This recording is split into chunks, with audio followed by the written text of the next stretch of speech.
meeting to order. This is the meeting of the Community Preservation Committee. This is our annual public meeting that we're holding.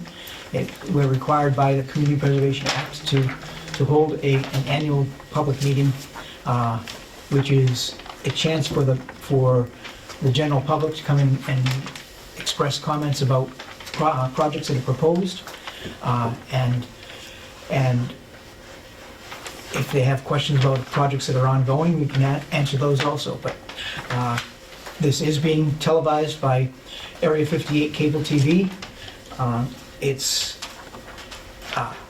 is the specific monies that we're discussing tonight are for potential FY25 funding.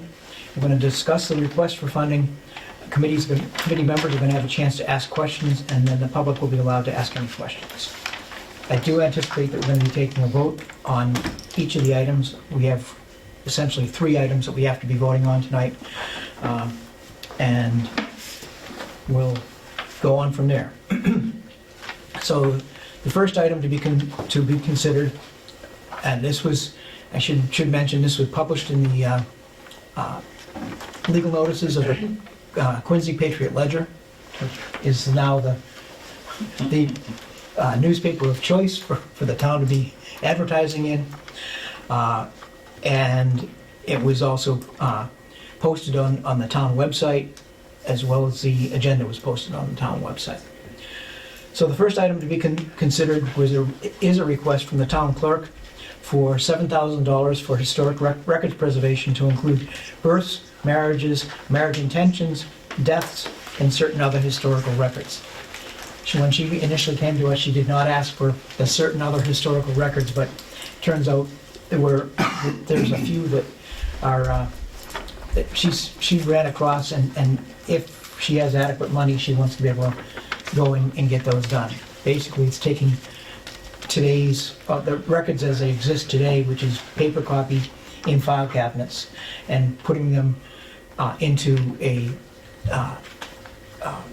format where the documents are preserved and actually will be then bound into documents, or bound into books. It's historic preservation. It's important historic preservation. She's not allowed to dispose of very many records at all, and by doing this, it's actually going to free up some of these very unique binders that she has, so that she'll be able to use them again, and it'll hopefully make for a much more orderly office for her. So it's in an amount of not to exceed $7,000. She came in initially asking for a lesser amount, and we decided that, the $7,000 for the number of volumes that she wanted to do was not too terrible and too burdensome on the town, and we therefore suggested that she request an amount not to exceed $7,000. Any money that she doesn't expend on that project will be returned to the Community Preservation Committee, as is always the case with all of our projects. Are there any questions from the committee? Are we recommending as part of this that it be put within the town budget as it's a required service, and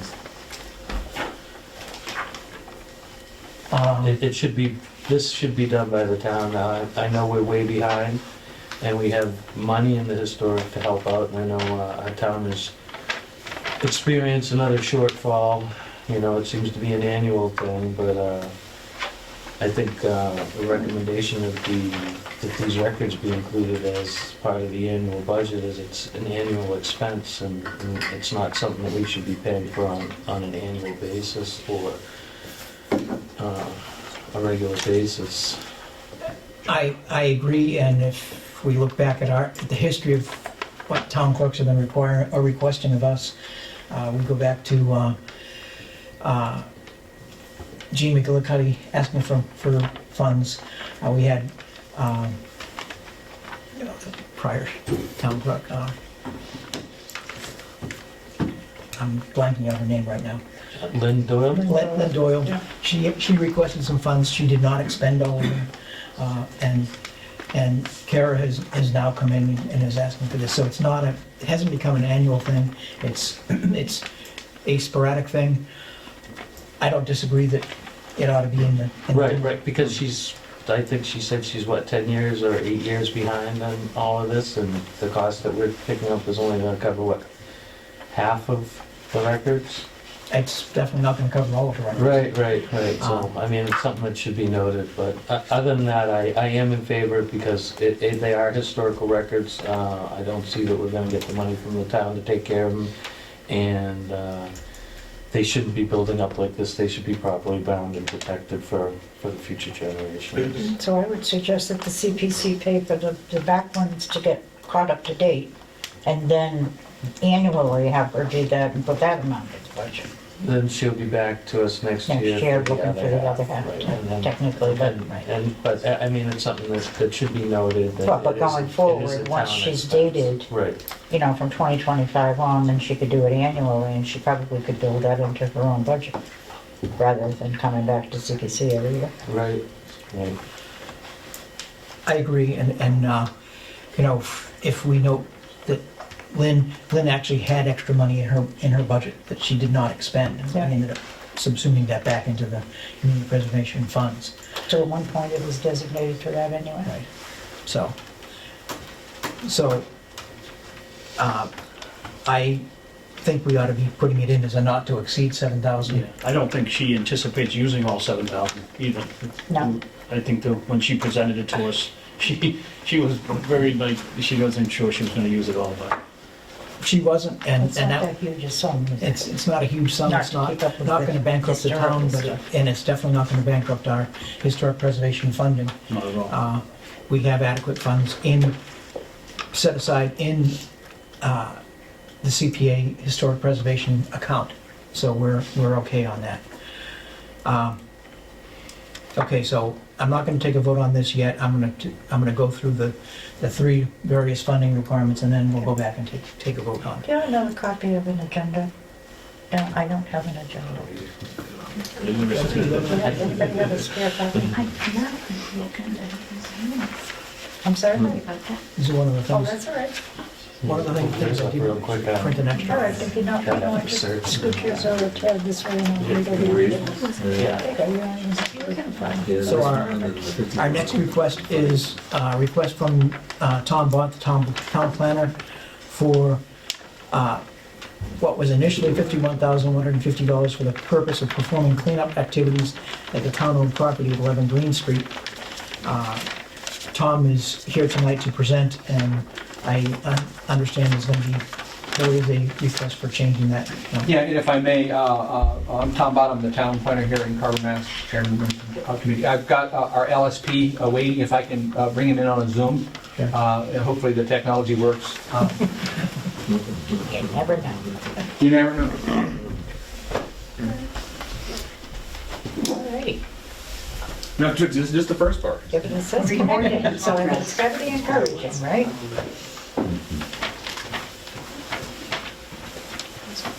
And this is not an issue for you guys in the audience, but keep in mind, at these meetings, at some point, you're going to maybe have a bald spot back here, so always make sure where the camera is, so you're not creating a sheen that's causing problems for the viewers at home, okay?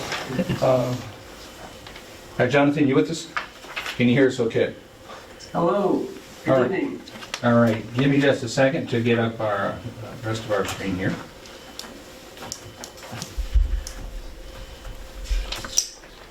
All right, so as part of our tech arrangement, I was trying to get these two things on one screen, but it didn't work out. So the information that's on the screen behind you is the information you have in your packets. And I've zoomed to this particular screen because this is sort of the meat of the discussion. In essence, the project started off as cleaning up spilled oil in the basement. If I could just jump in to let the audience know on TV that this is dealing with 11 Green Street. The committee has previously approved this project as an affordable housing project with Habitat for Humanity involvement. And what ended up happening was Habitat went in and did their due diligence and found there to be contamination on the site, oil contamination to start with, and then I assume your LSP is going to talk about the asbestos. Yes, so this is the site in question, 11 Green Street. As I captioned it, it's a house to become a home, because right now it's just a house. There's nobody in it. And as poets and romantic people say, there's nothing sadder than a house, an empty house. So the romantics and the practical folks who think that there should be more places for people to live that they can afford the cost of both of them. So the issue with the site at 11 Green Street, as you may know, is that there was an oil spill. Property owners were in the midst of cleaning it up. The property owner died. The property went into tax title because the estate had no interest in maintaining the house with an oil spill. So it was taken by the town for taxes. Now, when there is an oil spill, if you are culpable in creating that oil spill, you are not eligible to go and get some additional funding and things like that. In this case, we're not culpable for the oil spill, which is why we were working with Mass Development, hoping to secure some funds from them. We're still somewhat optimistic we might get some funding from Mass Development for the cleanup. But at this point, we own the problem. So we own a house with an oil spill in it, and we have to clean that up in order to make it livable for the folks at Habitat for Humanity. There was a second option of an authorized use limitation, which basically say, this is a house that has a problem. An authorized use limitation says, do not dig a hole in the basement where this oil spill is at, which is a pretty reasonable thing. Most people wouldn't do something like that. But the optics from my perspective, and I think from others, is that if there is a site that has some contamination to it, we shouldn't take this and turn it over to somebody as an affordable unit and say, you know, this house is good enough. It's got a note on it that says don't dig in the basement. I think the more proper thing for the town to do is to clean the site.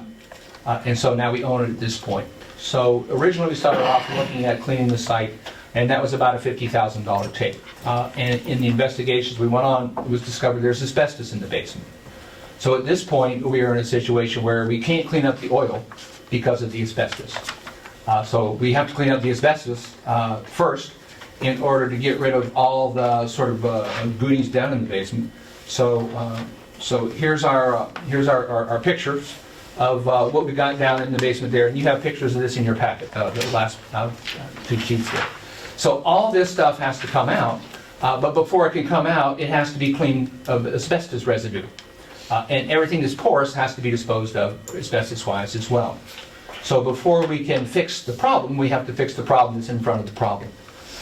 So in order to do that, we have to hire a firm that does monitoring and things like that, and that firm that does monitoring that we're looking at is basically $9,775 from the developer plan to do monitoring for asbestos in the site and after the cleanup is done.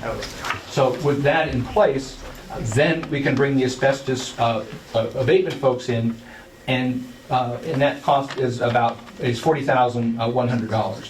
And part of the problem is, as I click to the next picture, and you see this asbestos, is that the asbestos is in the basement, and this is not your standard. This house was built in 1925, so the basement's sort of like gerbil tunnels. You walk down the stairs and you take a right and you take a left, and about 6 feet from the foundation walls is where the basement is those basement walls that you see, and behind that basement wall is dirt, and the asbestos has fallen into the dirt.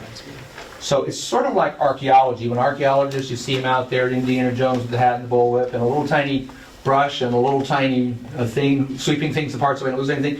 Well, that's essentially what they have to do with asbestos, is they have to remove it from the soil. And they're probably taking 1 to 3 inches of dirt out at the top of this site. And under that's handwork, and it goes into a bucket, and someone takes this bucket and walks through the building through a little tiny bulkhead to get it. So it's sort of like mining. Only there's no money in it. It just costs you money. So it's a particularly difficult site with getting to the problem. and cleaning up the site. And so as we have gotten into the investigation through Jonathan O'Brien, our LSP, who's with us tonight on Zoom, we put together this program that essentially is going to result in us spending $105,425 based on the estimates that we've got in place. And they're a pretty solid estimate. Jonathan's been doing this for a while, and he can comment on those. And why I have to go about doing that. So essentially, it's because there's oil, we have to clean it up, and we can't clean up the oil because of asbestos. So it's sort of like if you give a mouse a cookie, which is a great story about how the mouse gets a cookie, then it needs a glass of milk. Then it's a great story. You should read it. So that's where we're at. We've got a property that has been bid on by Habitat for Humanity, and now we want to clean the site and make it suitable for them. And Habitat is going to spend another couple $100 grand on this, rehabbing the house with their process of proper owner and their sweat equity, it getting the site to a spot to make it livable. And that's what brings me to you folks tonight, is to ask if the committee would be willing to support the application to clean the asbestos, clean the oil, remove the materials that are in the basement, and perform testing to ensure that it's a healthy place for people to live. And if I mess any of those things up, I'd be happy to have Jonathan straighten out anything that I might have spoken in there.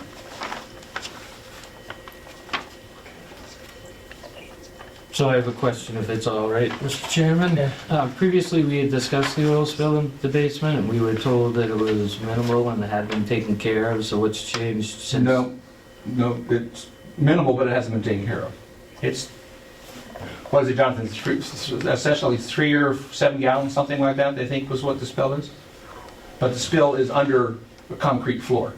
Sorry, that was one of my other questions was, is it a dirt floor or concrete? So there's a concrete floor with a crack in it. So, oil like water finds its own level. So the oil spilled and went through the crack and under the concrete in the basement. Is it from an old oil tank for the fuel? Correct. And that's been disposed of already? Floor needs to come up, or just a portion, Just that portion. unless they find it sideways more. And that tank has been removed? The tank has been removed. And we've done monitoring wells out there, and the monitoring wells don't show any spread of this. So what did we put in, 2 new monitoring wells, Jonathan?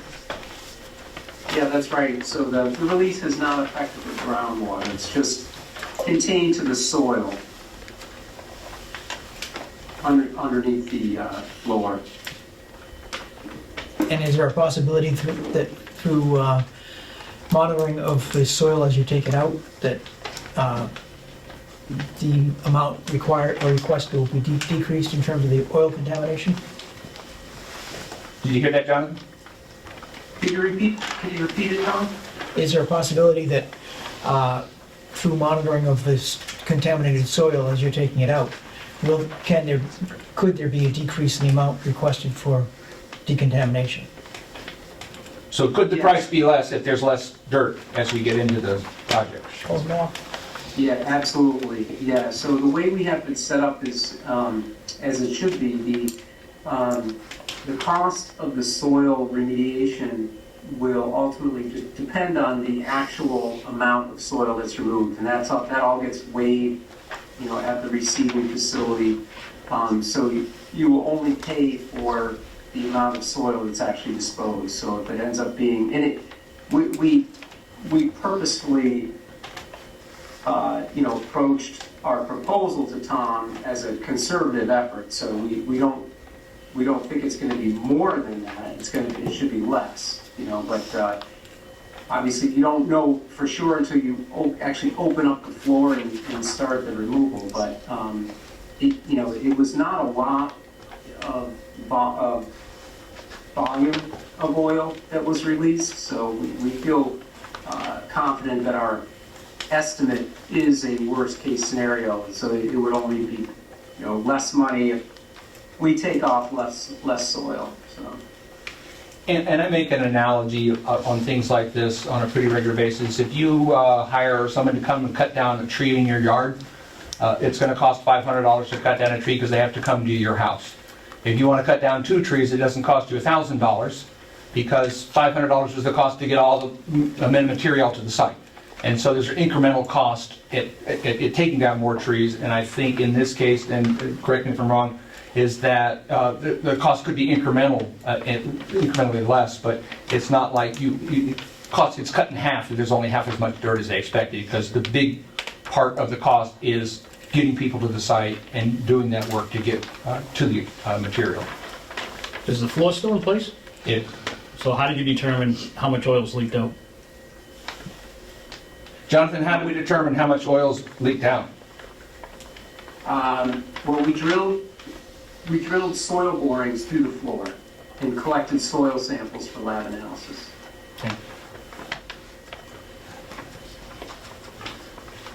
And the estimate for the asbestos removal, is that pretty solid, or is that another one of those ones that can fluctuate?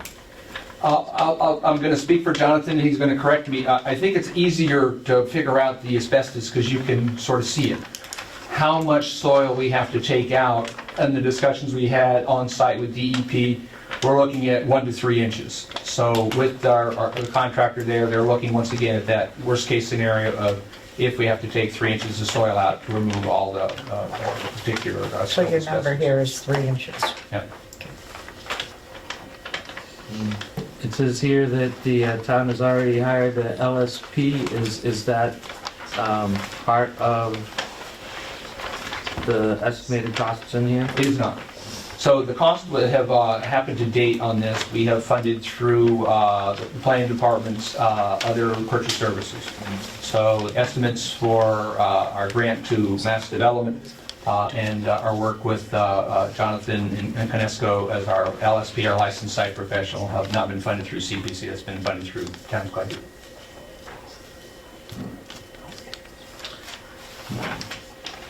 And we're at about 20 grand on that at this point.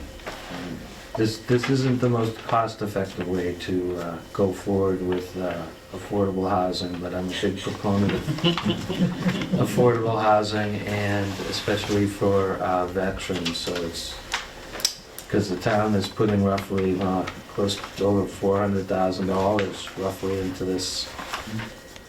230 from us plus the value of the house, and I think. And I don't know if it's possible, so I'll ask the question. Without having to call special town meetings as such, what can this town do to use CPC money to acquire land for affordable housing?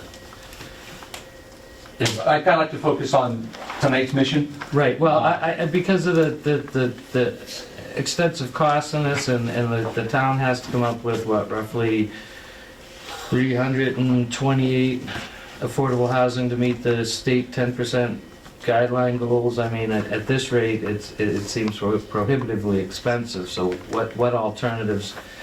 And it doesn't have to be addressed here tonight, but it should be noted that it should be something that we should be able to look into and establish without having to call special town meetings, because we don't know if we can get enough people for special town meetings of Chapter 61A land and various other projects. We just had one that came up. Yeah. So once again, that's a little bit on the scope of tonight's meeting. Right. But I do want to note that while the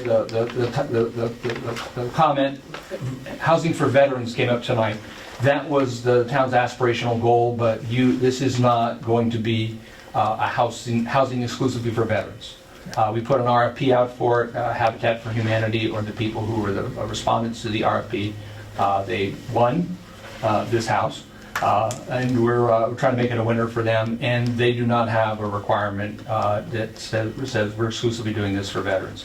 We do have Jim Middleton with Habitat for Humanity here, and he can answer any particular questions about the end user for the house. But I just want to clarify, if people are going, oh, we want to support a house for veterans, this is not necessarily a house for a veteran. A veteran could wind up getting the house, but it's not exclusively for veterans. Right, we had discussed this previously in the fact that it's affordable housing and open to everyone, but we were assured that likely that the first occupant would, in all likelihood, be a veteran. Right, it was I believe it was our understanding that, every effort would be made to have the first occupant Absolutely. veteran. However, we do understand affordable housing rules and the inability to earmark it for a specific group. And is this house going to be affordable housing in perpetuity? Absolutely. Be restricted? Yep. We, I just want to confirm that, yeah. So, the total of your request, and this is a not to exceed, because whatever money is expended at town meeting is the money that's expended at town meeting. It cannot be, we cannot go above that. So it's $105,425. Correct. If there's excess monies needed above that, then, and are you going to continue to go to mass development to see if you can get some payback or pay down of that? Yes, so I have, we've been in touch with Mass Development right along. When we got our most recent numbers, I forwarded them. We had some email exchanges yesterday, and they said that, once again, they're looking into it.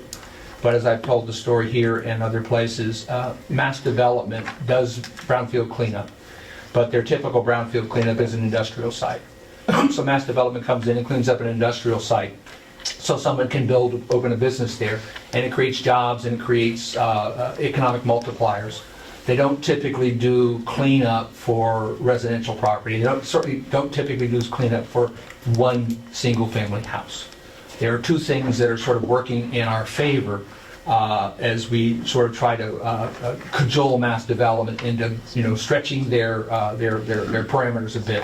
One is that oftentimes agencies have, and they don't talk about it, sort of a geographic filter. We've helped this town as Mass Development. We haven't done anything for this particular town. So maybe we've got some ability to say, well, they need a geographic fix for their portfolio to say, we did something in Carver. The other thing is which I think is our secret weapon, is Habitat for Humanity. Who doesn't want to help Habitat for Humanity? So we'll see, but they have a board as well, so they'll do the same thing that we're doing here. They'll look at this and say, there's some earnest folks in Carver, they've got this project, it doesn't really fit our criteria. Fortunately for us, this perfectly fits our criteria. So we hope that we may get some love for Mass Development, but they've been pretty straightforward about how this is sort of not within their wheelhouse typically. I will make note that whole area in North Carver is already contaminated, and any further contamination should be avoided at all costs. I agree. I'm feeling like there should be some sentence put in the article itself that will say, other funding is being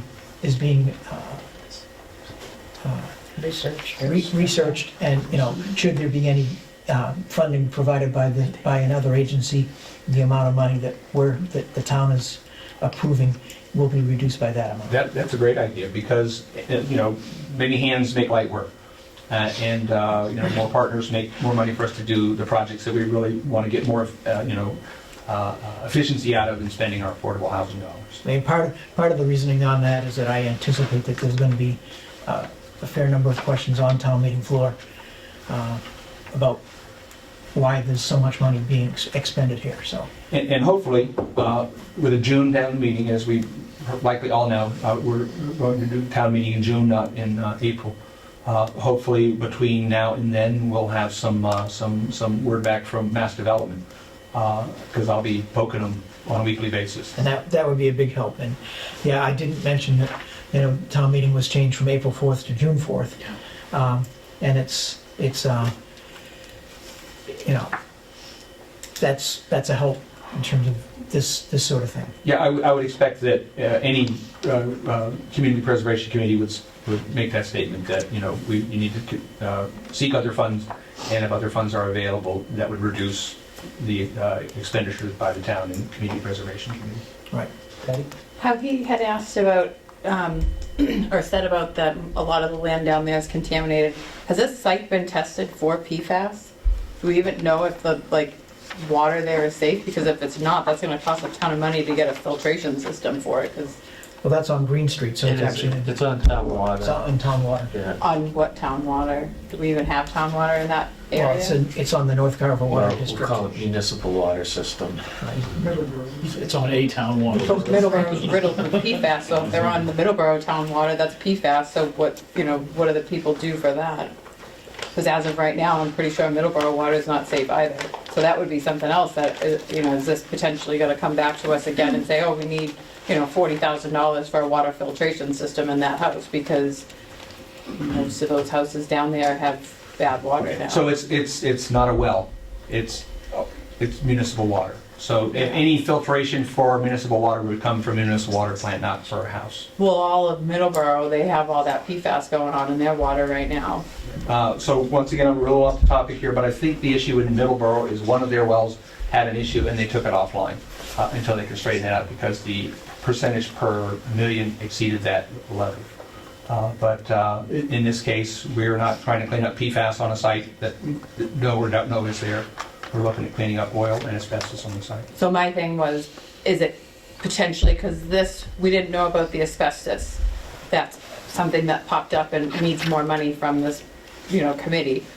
There's no way that another type of thing with the water issue would pop up where we would have to foot a bill for a water filtration type of thing? Like you just said, it would be a municipality. Yeah, that would be something through the North Carver Water District. It wouldn't be CPC, it wouldn't be us. It's municipal.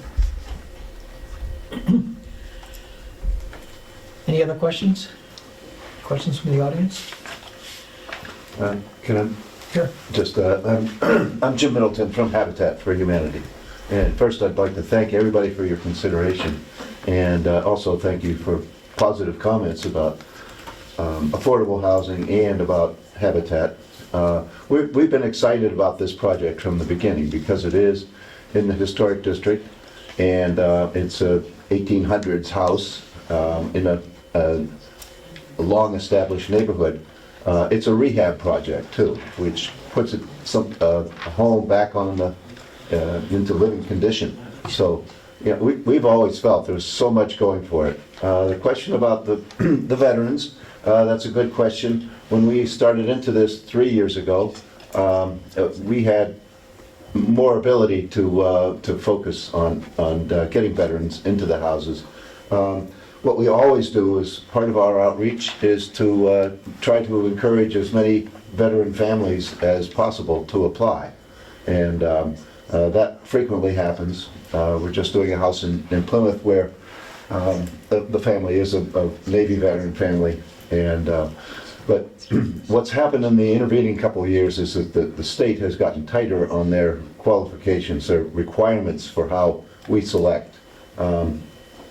We cannot have a preference for a veteran because this is 100%. They allow up to 70% of a project to be a preference, either a local preference or a preference for a veteran. And but because this is one, that would mean that would be 100%. So that puts us out of that threshold.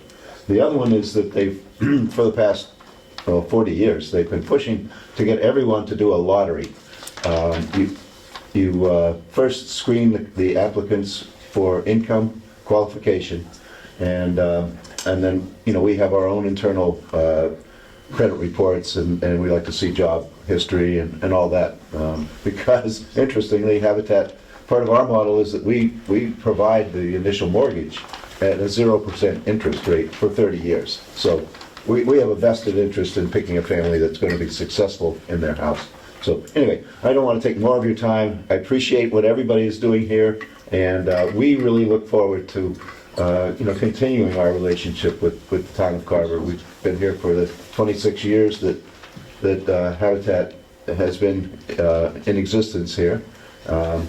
Its name is Habitat of Greater Plymouth. I often think of it as Habitat for a Greater Carver, because we have our restore here, and many volunteers, and we've been happy to build another house in town in the past. And we do a lot of wheelchair ramps and fix-up projects for the elderly and people with disabilities as well. So thank you all very much for what you're doing. Thank you. Thank you. Any other comments? All right, I'll move on to the funding of required items at this point. as I think all of you are aware, we are required by the Community Preservation Act to fund open housing, affordable housing, open space and recreation, and historic preservation in the amounts of 10% of our that we receive, whether it be town CPA surcharge or whether it be state supplemental funds. But 10% of those funds have to be reserved every year into the Community Preservation Act funds, which are held separately by the town. So that's 30%. The other 70% goes into a unrestricted set of funds, which is the majority of the monies that we presently have. I saw Elaine Weston, the assistant to the town administrator, earlier this week or last week, and she said that she was trying to get from the interim town accountant the numbers, and he hasn't gotten those back to me yet. However, they will be probably slightly higher than they were last year, only because we got a slightly higher increase in funding in terms of the state match this year.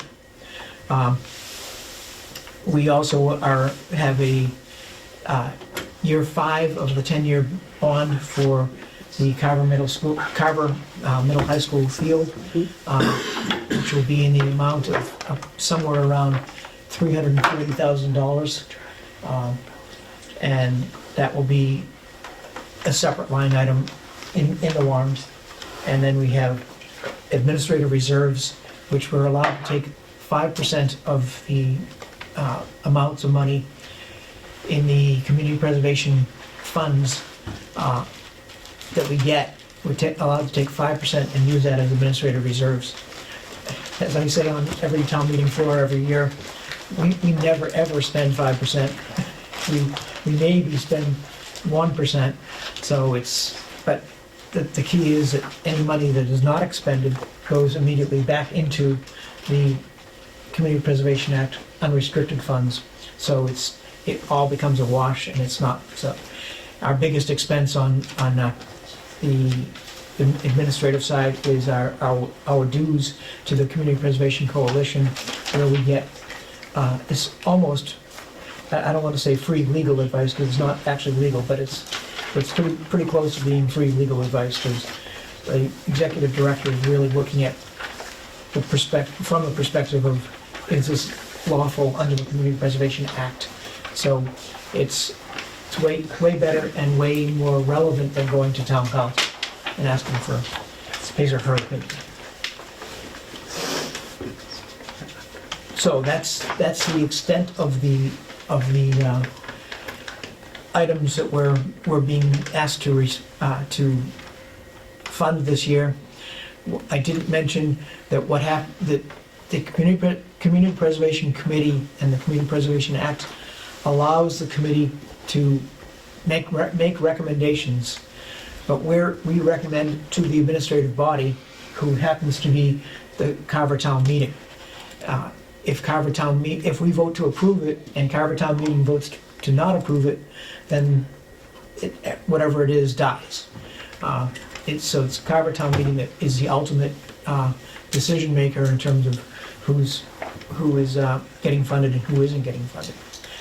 We're the sounding board to make sure that we're looking over projects so that we can report to the town, and I will report on town meeting floor, what we've come up with, and hopefully have the proponents there also to help defend if need be.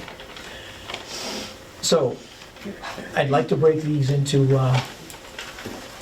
3 separate votes, or actually I can break it into more if you want.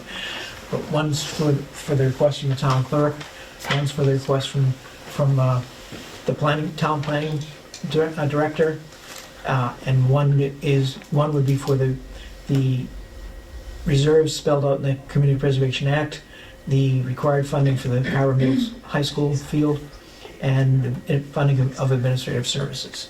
So that would be the third would be one vote. If anybody has any suggestions that they'd like to handle it differently. All right, so the first request, One question. So the high school thing is for a field that was already built, Yes. right? Okay. and it's a bond, and we have to, it's at year 5 of the 10-year bond, so we still have 5 more years to go.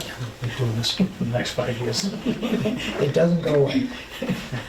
All right, so the first one is for the request from the town clerk for an amount not to exceed $7,000 for historic records preservation to include births, marriages, marriage intentions, deaths, and certain other historical records.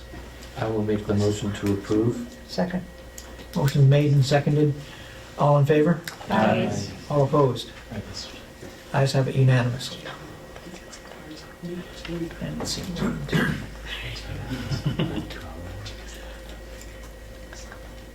This is one that I have to report. Exactly. So it gets put into the town warrant. Second one is a request from the town planner for $105,425 for the purpose of performing cleanup activities at the town-owned property at 11 Green Street, with the proviso that if additional monies are sought and obtained, the total amount will be reduced. I will so make that motion. Second. Motion's been made and seconded. All in favor? Aye. All opposed? The ayes have it, 7-0. Do we have a copy of the financials? For the, yes.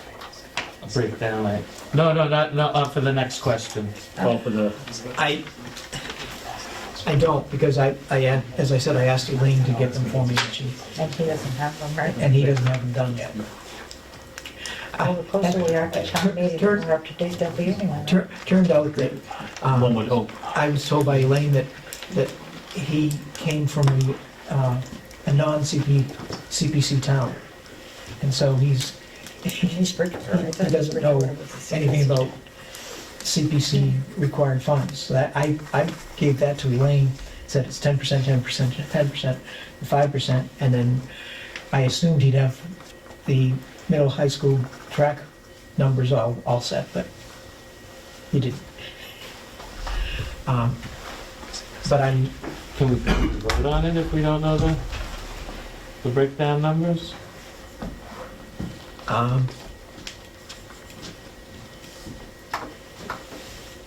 Is it still 10%, 10%, 10%, 5%? yes, I think if you vote those percentages based on the available funds, that should be sufficient. Right.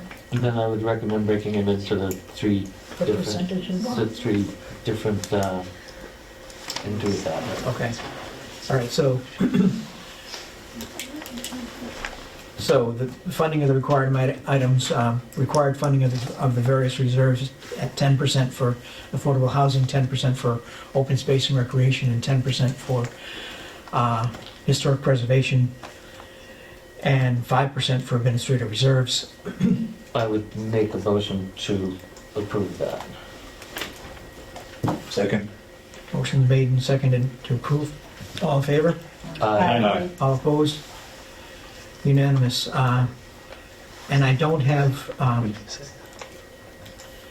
know our amount last year for the field was about $359,000, so I would expect that our cost this year will be more like $340,000. I think we could approve the bond payment. Would that be appropriate, Mr. Bond? Mr. Bott?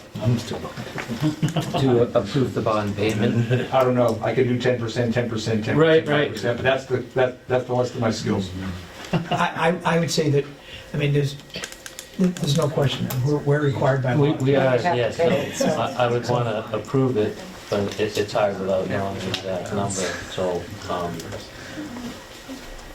how would we go about doing that?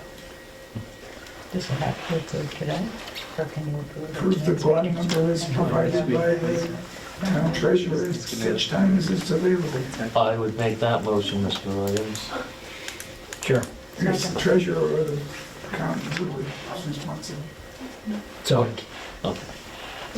all right, so that, the motion is to approve the bond payment in the amount is provided by the town accountant, when that number becomes available. And I heard, I'll second it. okay, What's a motion in a second? there was a motion and a second. All in favor? Aye. All opposed? Voted unanimously. Okay, and that takes care of our votes for tonight. What about expenses? Did we cover that? I don't think we covered. I thought we approved the required funding of the reserves. That was the 5%. That was the Okay, 5%. yeah. So that- Yep.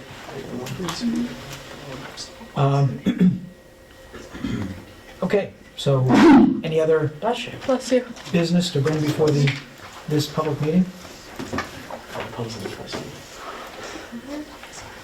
I would make a motion to close the public hearing. I just have one update really on the pickleball court, everybody knows it.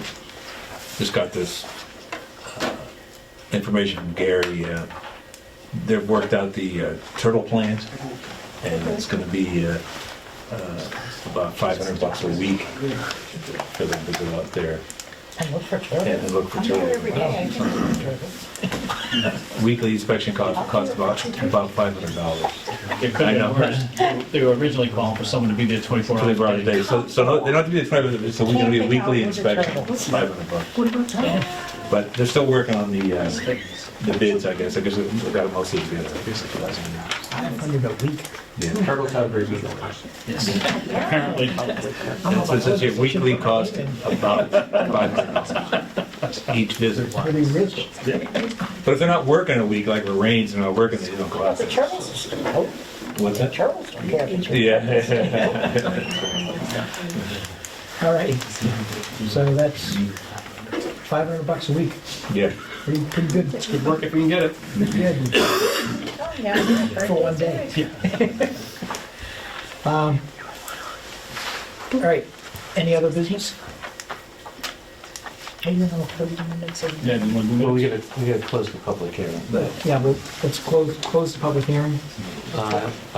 Make a motion to close the public hearing. I'll second that. Motion's been made and seconded to close the public hearing. All in favor? Aye. All opposed? The ayes have it. So we're good.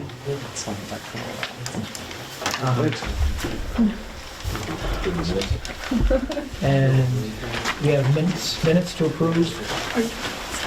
Thank you all. Thank you.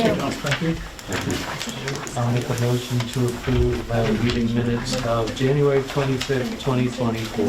Second. Motion's made and seconded to approve the minutes of January 26th. I will be abstaining from this vote. All in favor? Aye. All opposed? All abstentions? Aye. So there's Three. Three abstentions. 4 and 3, 4 approve and 3 abstentions.